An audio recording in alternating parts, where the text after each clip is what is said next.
நந்தவனபுரம்ன்ற கிராமத்துல ராதா வெண்ணிலான்னு அக்கா தங்கச்சிங்க இருந்தாங்க. அவங்க ரெண்டு பேரும் ஒருத்தர் மேல ஒருத்தர் ரொம்ப உயிரா இருப்பாங்க. ஊர்ல இருக்க எல்லாருக்கும் அவங்க ரெண்டு பேரை பார்த்தாலே ரொம்ப ஆசையா இருக்கும். ஏன்னா அவங்க அவ்வளோ அன்பா இருப்பாங்க. ராதாக்கு கோலம் போடுறதுனா ரொம்ப பிடிக்கும். ரொம்ப அழகழகான கோலங்களை போடுவா. ஆஹா ராதா, எவ்வளவு அழகா கோலம் போட்டிருக்க. இந்த ஊர்லயே உன்ன மாதிரி திறமையா கோலம் போடுறதுக்கு ஆளே இல்ல தெரியுமா? அவ்வளோ அழகா கோலம் போட்டிருக்க. உன்ன மாதிரி கோலம் போட எங்களுக்கும் கொஞ்சம் சொல்லி கொடு ராதா. நான் சொல்லி தரேன். ஆனா நான் சொல்லி கொடுக்கற ஒவ்வொரு கோலத்துக்கும் ஒரு கோலி சோடா வாங்கி தரணும், ஓகேவா? அவ்வளவுதானே, வாங்கி கொடுத்துட்டா போச்சு. அன்னில இருந்து ராதா அவ ஃப்ரெண்ட்ஸ் எல்லாருக்கும் கோலம் போட சொல்லி கொடுத்துட்டு இருந்தா.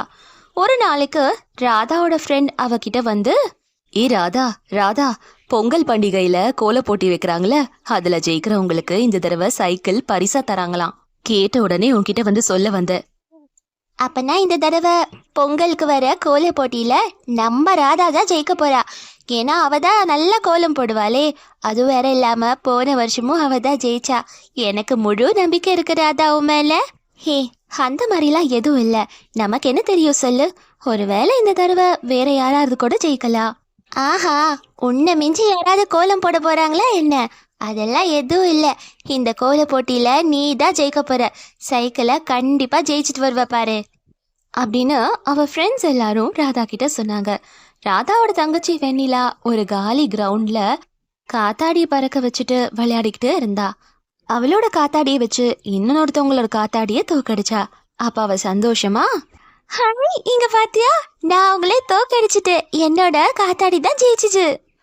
ஆஹா வெண்ணிலா, காத்தாடி போ மட்டும் ஜெயிக்கிறதுக்கு உன்னை மிஞ்சி யாருமே இல்ல நம்ம ஊர்ல. உனக்கு தெரியுமா, இந்த தடவையும் பொங்கலுக்கு நிறைய போட்டி வைக்கிறாங்களாம். அதுல ஜெயிக்கிறவங்களுக்கு சைக்கிளை பரிசா கொடுக்க போறாங்க. அப்படியா என்ன? அப்ப கண்டிப்பா இந்த தடவை நான் போட்டியில ஜெயிக்கணும். கண்டிப்பா அந்த சைக்கிளை பரிசா வாங்கணும் அப்படின்னு வெண்ணிலா சொன்னா. அக்கா தங்கச்சிங்க அவங்கவுங்க போட்டியில எப்படியாவது ஜெயிச்சு எப்படியாவது பரிசை வாங்கணும்ன்றதுல குறிக்கோளா இருந்தாங்க.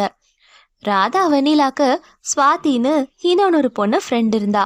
ஸ்வாதிக்கு ராதாவையும் வெண்ணிலாவையும் பிடிக்கவே பிடிக்காது. ஏன்னா எப்ப போட்டி வச்சாலும் அவங்க கூட எப்பயும் ஸ்வாதி 2வது இடத்துக்கு தான் வருவா. ராதா வெண்ணிலா தான் முதல் இடத்துல இருப்பாங்க. இதனாலே அவளுக்கு அவங்கள பிடிக்காது. ச்சே, இந்த அக்கா தங்கச்சிங்கனால எப்பயும் நான் 2வது இடத்துக்கு தான் வரேன். இந்த தடவை என்ன நடந்தாலும் சரி, இவங்களை ஜெயிச்சு இந்த பொங்கல் பண்டிகையில நான் தான் முதல் இடத்துக்கு வந்து பரிசை வாங்கணும். அப்படி எல்லாரும் எப்படியாவது சைக்கிளை ஜெயிக்கணும்ன்றதுல ரொம்ப ஆர்வமா இருந்தாங்க. ஒரு நாளைக்கு ஸ்வாதி ராதா கிட்ட வந்து, அப்பா ராதா, இந்த கோலம் எவ்வளவு அழகா இருக்கு. இதே கோலம் நீ பொங்கல் பண்டிகையில போட்டன்னு வச்சுக்கோ, நீ தான் ஜெயிப்ப. அப்படியா என்ன? அப்ப போட்டுட்டா போச்சு. வேணும்னா சொல்லு ஸ்வாதி, உனக்கும் சொல்லி தரேன். அதெல்லாம் எதுவும் வேணா ராதா, நானே பாத்துக்கிறேன். வேணும்னா அவன்கிட்ட கேக்குறேன். ஆமா, வெண்ணிலா எங்க காணும்? வெண்ணிலாவா ஸ்வாதி? அவ காத்தாடி விடுறதுக்கு கிரவுண்டுக்கு போயிருக்கா. அவ வரத்துக்கு சாயந்தரம் ஆகும். ஏன், என்னாச்சு ஸ்வாதி? வெண்ணிலா கிட்ட ஏதாவது வேலை இருக்கா என்ன அப்படின்னு ராதா கேட்டா. அப்ப ஸ்வாதி, அந்த மாதிரிலாம் எதுவும் இல்ல. நான் இங்க வந்தது உன்கிட்ட ஒரு விஷயம் சொல்றதுக்காக. என்ன விஷயம் ஸ்வாதி? அது எதுவும் இல்ல. இப்ப நான் சொல்ல போற விஷயத்த நீ எப்படி இருந்தாலும் நம்ப மாட்ட. ஆனா ஒரு ஃப்ரெண்டா சொல்ல வேண்டியது என் கடமை. நம்புறதும் நம்பாததும் உன்னோட இஷ்டம். நீ சொன்னா நம்ப மாட்டேன்னா என்ன? சொல்லு ஸ்வாதி, என்னன்னு அப்படின்னு ராதா கேட்டா. அப்ப ஸ்வாதி, அது எதுவும் இல்ல ராதா. உனக்கு தெரியுமா, உன் தங்கச்சி வெண்ணிலா இந்த தடவை கோல போட்டியில கலந்துக்க போறாளாம். அவ சொல்றா ஊர் முழுக்க அவதான் ஜெயிச்சு 2 சைக்கிளை ஜெயிப்பாளாம். அதுவும் வேற இல்லாம அவதான் உனக்கே கோலம் போட சொல்லி தந்தாலாமே. இது எல்லாத்தையும் ஊர்ல இருக்க எல்லார்கிட்டயும் சொல்லிட்டு இருந்தா ராதா. அதான் உன்கிட்ட சொன்னேன். அதுவும் வேற இல்லாம உன்னை தோக்கடிச்சு அவ சைக்கிள ஜெயிக்க போறாளாமே. அப்படி ஸ்வாதி ராதா கிட்ட வெண்ணிலாவை பத்தி இல்லாத பொல்லாத விஷயத்தையெல்லாம் சொல்லிவிட்டா. அப்போ ராதா கோவப்பட்டு, என்னது, வெண்ணிலா எல்லார்கிட்டயும் இப்படி போய் சொல்லிட்டு இருக்காளா? எதுக்கு அவ இந்த மாதிரிலாம் பண்றா? இரு, நான் யாருன்னு அவளுக்கு காட்டுறேன். இந்த தடவை காத்தாடி போட்டிலையும் நானே கலந்துக்கிறேன். அதுலயும் ஜெயிச்சு இதுலயும் ஜெயிச்சு அவகிட்ட முன்னாடி நின்னு காட்டுறேன். ராதா அப்படி வெண்ணிலாவை பத்தி ரொம்ப கோவமா சொன்னா. ராதா அப்படி பேசினது கேட்டுட்டு ஸ்வாதி உள்ளுக்குள்ள ரொம்பவும் சந்தோஷப்பட்டா. சரி ராதா, எனக்கு நேரம் ஆகுது. நான் போய் நிறைய வேலை செய்யணும். நான் கிளம்புறேன். நான் சொன்ன எதையும் மனசுல எல்லாம் வச்சுக்காத. என்னால அக்கா தங்கச்சிங்களுக்குள்ள எதுக்கு சண்டை சொல்லு. ஸ்வாதி அப்படி ராதா கிட்ட சொல்லிட்டு அங்க இருந்து நேரா வெண்ணிலாவை தேடி போனா. வெண்ணிலா, வெண்ணிலா, ஓ இங்க இருக்கியா நீனு? உனக்காக ஊர் முழுக்க தேடிட்டு இருந்தேன். உன் அக்காவை கேட்டா என்னையே திட்டுறா தெரியுமா? என்னாச்சு அக்காக்கு ஸ்வாதி?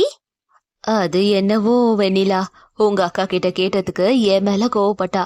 நான் உன் அக்கா கிட்ட எங்க என்னோட காத்தாடி ராணின்னுட்டு கேட்டேன். ஆனா அதுக்கு அவ என்னது காத்தாடி ராணியா, உன்னை நான் ராணின்னு சொல்லிட்டேனா, அது அவளுக்கு பிடிக்கலையா.